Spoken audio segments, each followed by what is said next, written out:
Selamat malam, saudara-saudaraku yang terkasih. Kembali kita bertemu di dalam persekutuan virtual lewat syafaat malam.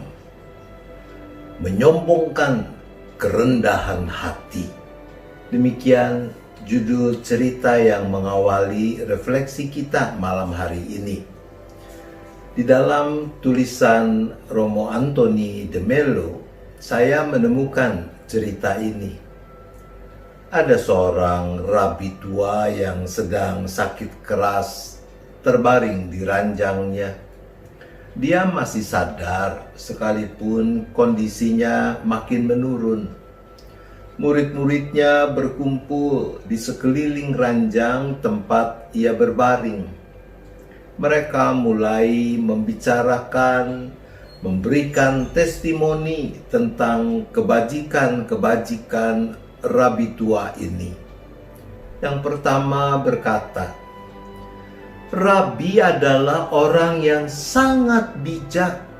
Sejak zaman Salomo, tidak ada orang lain yang sebijaksana Rabi.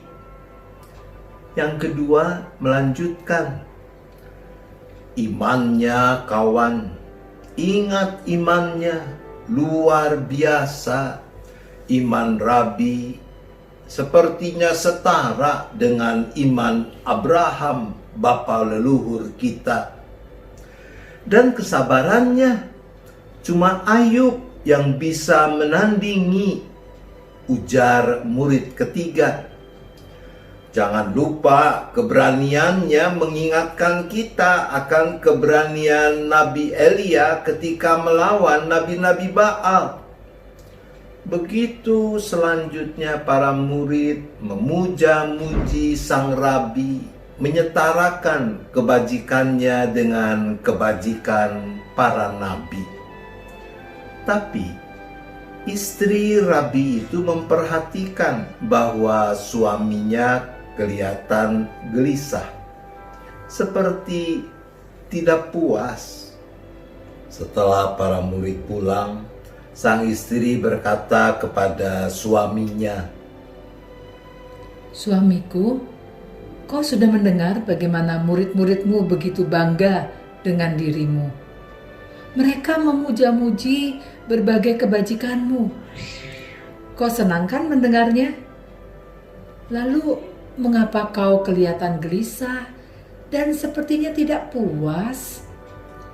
Dengan terengah-engah dan jelas nampak emosional, rabi tua itu berkata, "Kerendahan hatiku, kenapa mereka tidak menyebut-nyebut kerendahan hatiku?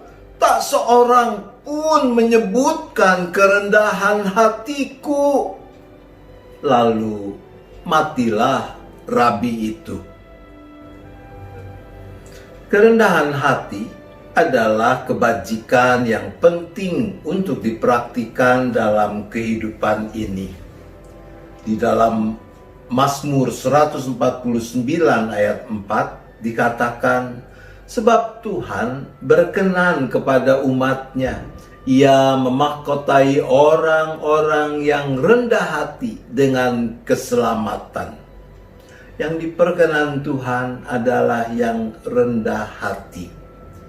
Di dalam Mazmur 37 ayat 11 dicatat begini, tetapi orang-orang yang rendah hati akan mewarisi negeri dan bergembira karena kesejahteraan yang melimpah-limpah.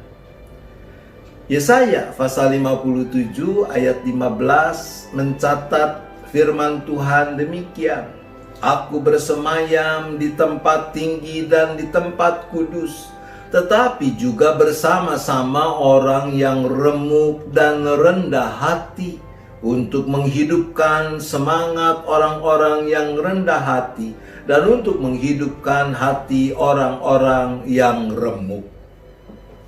Mika 6 ayat 8 mencatat apa yang digemari Tuhan.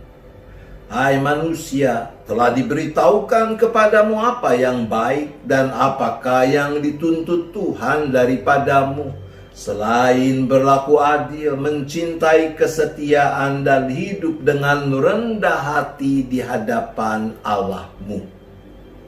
Saudara-saudara, begitu pentingnya nilai rendah hati, kerendahan hati. Kita jumpai tidak kurang 50 kali kata rendah hati, dan 5 kali kata kerendahan hati muncul dalam kesaksian Alkitab. Kerendahan hati yang sejati lahir dari kesadaran akan ketidaklayakan si aku di hadapan Allah, bahwa tidak ada sesuatu apapun yang dapat kubanggakan di hadapan Allah. Maka hatiku penuh dengan syukur ketika Allah Tuhanku berkenan menyertakanku dalam karyanya menghadirkan shalom, damai sejahtera dalam kehidupan ini. Dan aku mau melakukan semuanya itu dengan kerendahan hati yang tulus, karena aku sadar bahwa yang kuperbuat itu hanya karena rahmat Tuhan. Tidak heran jika Amsal mengatakan keangkuhan merendahkan orang, tetapi orang yang rendah hati menerima pujian. Itu dicatat dalam Amsal 29 ayat 23. Dan 1 Petrus 5 ayat 5 menegaskan, Allah menentang orang yang congkak, tetapi mengasihani orang yang rendah hati. Oleh karena itu, mari ibu bapak, saudara-saudaraku, rawatlah kerendahan hati yang sejati itu dan hiduplah di dalamnya. Jangan seperti rabi tua dalam cerita kita yang mengaku rendah hati, tapi ia mau menyombongkan kerendahan hatinya.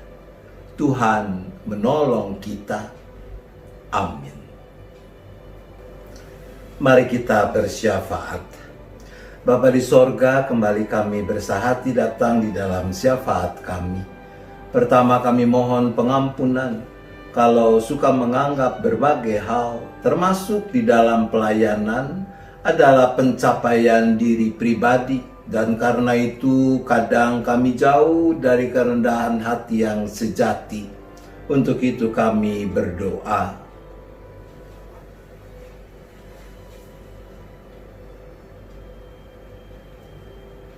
Maka kami mohon hikmat dan kekuatan agar mau dan mampu mempraktikkan keseharian hidup dalam kerendahan hati yang sejati, serta merawatnya agar nama Tuhan makin dipermuliakan. Untuk itu kami berdoa.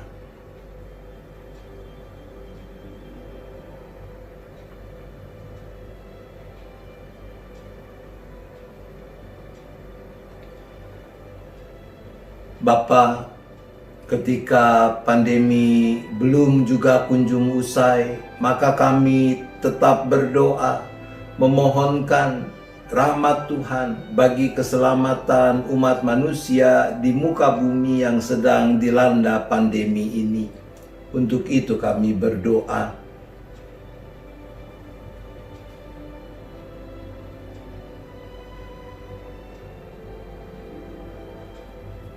Kami tetap dan terus berdoa bagi upaya-upaya menemukan vaksin antivirus corona yang sedang dalam tahap uji coba di beberapa negara termasuk di Indonesia. Upaya menemukan pengobatan yang setepatnya untuk COVID-19 agar para ahli, para pemimpin negara-negara mau saling berbagi pengetahuan dan penemuan demi kebaikan bersama. Untuk itu kami berdoa.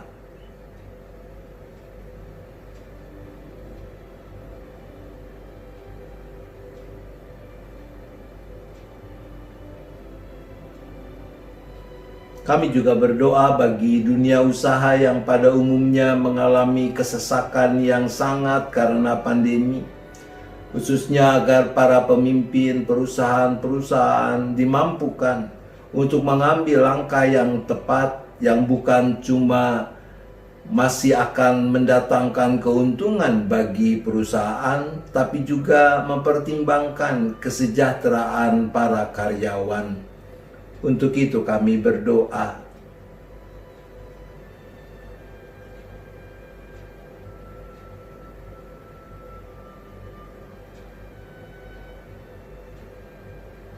Bapa, kami juga menyerahkan lagi seluruh keberadaan kami dalam istirahat sepanjang malam ini. Tangan kasih-Mu yang merawat, yang memeliharakan kami, agar istirahat malam ini boleh memulihkan kekuatan tubuh kami, dan besok pagi kami boleh menyambut hari baru dengan penuh syukur, dengan penuh sukacita. Terima kasih Bapa, kami bersyafaat hanya di dalam nama Yesus. Amin. Selamat malam Ibu Bapak Saudara-saudara, selamat beristirahat. Tuhan tetap beserta kita.